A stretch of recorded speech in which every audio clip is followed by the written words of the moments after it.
Hammalarga assalomu alaykum. Bugun yana bitta obyektimiz tutyapti. Bu yerda полный отопленияmiz samotyok sistemada bo'ldi. Kotyollardan o'rnatdik, установка qildik. Endi buni bir qator ko'rsatib chiqamiz. Mana uyni bitta aylantirib ko'rsating-da. Mana shu полный samotyok sistema. Mana shu yerda kotelniy xonadan boshlab, bu yog'i полный aylantasiga samotyok sistema keldi. Endi kotyolga tushamiz, ketdik.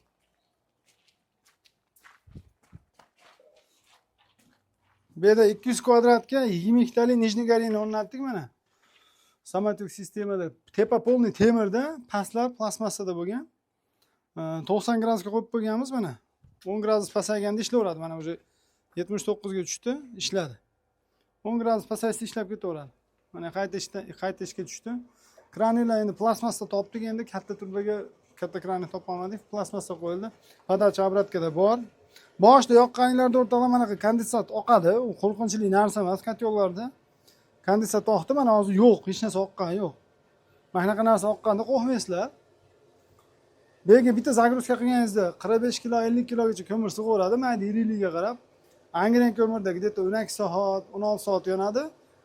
Qirg'iz qozoqda 1 sutkadan oshiq ham yonadi. Shuni inobatga olasiz. Haftada bir marta mana shu yerdan tozalanadi. Dimoxodda обязательно mana qilib o'rashimiz kerak, shart. O'ramasak bo'lmaydi. Dimoxod izolyatsiya bilan olinsa, bundan ham kondensat oqmaydi. Agar qishki kunida bo'lsa, mana shu dimoxodda o'ramagan bo'lsangiz, полный kondensat oqadi. Uni inobatga olasizlar. Hisobga olib qo'yish kerak bo'ladi. Mana shu yerda ochib tozalaganimiz ekan, o'zini anjomlari bor. Hozir anjomini olib keling, ko'rsatib beraman.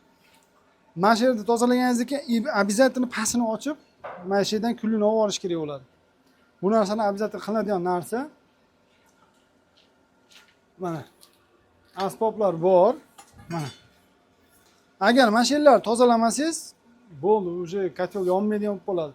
Ichi tiqilib qoladi. Tozalagani ham qiynalasiz.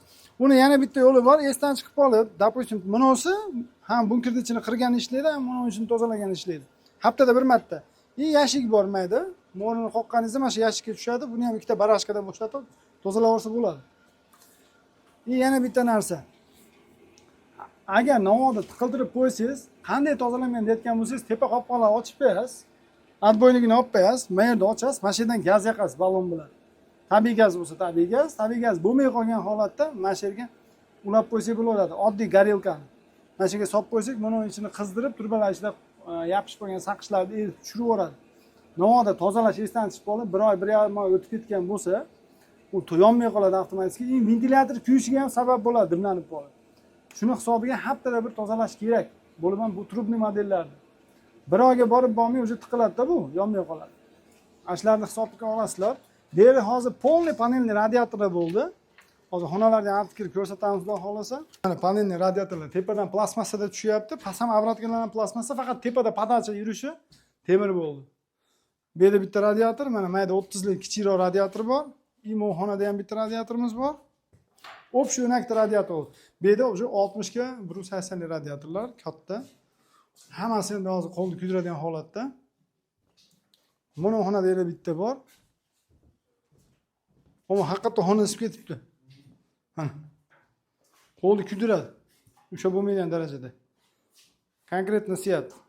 Lekin samotyokka iloji boricha 1.60 dan uzun qo'ymaganga tavsiya qilamiz. Sababki isishi qiynab katta bo'lgan sari isishi qiynab qoladi. 1.80, 1.60 maksimal. 2 ham qo'ymanglar iloji bo'lsa. Sal kichikroq qo'yaveringlar. Bo'lgan panelli radiatorda alyuminda bo'laveradi. Pastsal inroq, eng pasti mayillar o'sha yarimdan pastroqni qo'lni kuydiryapti o'sha.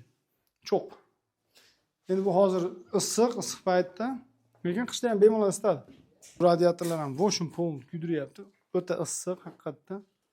Bu yerda bitta, bu yerda ham bitta bor. Ammo sistema полный plastmassa, tepadan tushishlari. Bu obrotka ham. Plasterni ishlatdik, waterpro ishlatdik hamma turbalarni. Lekin turbalar eshilligani yo'q, sababki samotyok o'zi sistema zo'r aylanyapti. Kotel pastga cho'kkan. Aylanish sirkulyatsiyasi bez nasos o'zi zo'r. Bu yerda shunaqa bo'lib qolar ekanki, svet uzoq o'chib qolar ekan, 2 kun, 3 kun ham bo'lmay qolishi mumkin, ehtimol bor ekan. Shuning uchun полный bu yerda samotyok qilishga majbur bo'ldik. Jicha ishimiz to'g'ri cho'zildi. Lekin samotyok qilib bitkizib berdik. Buni endi yaxshi tomoni, biror svet bo'lmasa ham bemalol o'tirishaveradi. Kotel tayini ochib qo'ysa yonaveradi. Bo'lib ham nijniy galinada qiyinchilik bo'lmaydi. bemalol faqat endi mayda ko'mir hisoblanmaydi, to'g'ri. Hech bo'lmasa yong'oqdek, no'xatdek, mushtdek ko'mirlar bo'lsa, bemalol zo'r ishlaveradi.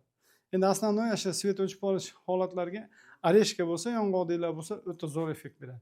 Tagida eshikni ozgina ochib qo'ysa, bemalol suvradi. Xudo xolasa qishda maza qilib chiqarishadi endi. Hamma yo'q yaxshi narsalar qo'ydik. Agar kimga shunaqa ishlar kerak bo'lib qolsa, radiator, kotel, telefon qilaverasizlar, hammasini yetkazib beramiz garantiyalar bilan xudo xolasa. Hammanglarga xayr, bizni kuzatishda davom etinglar. Like, podpiska esdan chiqmasin. Kimga shunaqa ishlar kerak bo'lib qolsa, отопление yaqin o'rtada bo'lsa, xudo xolasa bemalol qilib beramiz. Narxlarni ham xudo xolasa tanishtirib o'tamiz. Где-то agar kotel-patellar kerak bo'lib qolsa, ham uzoq yillarga ham xudo xolasa jo'natamiz. Tushunmagan yeringlar bo'lsa, qo'rqmay telefon qilsanglar bo'laveradi. Telefonda ham polni tushuntiramiz. Qanaqa kotel sizga yaxshi tushadi, qaysini plyusi bor, minusi bor, hammasini tushuntiramiz, erinmaymiz. 100 kvadratlarni chizma qilib tashlasangiz, unga ham maslahat beramiz. Maslahatlar mutlaqo tekin. Hammanglarga xayr. Xudo xolasa qishlar issiq bo'lsin hammaning uyida.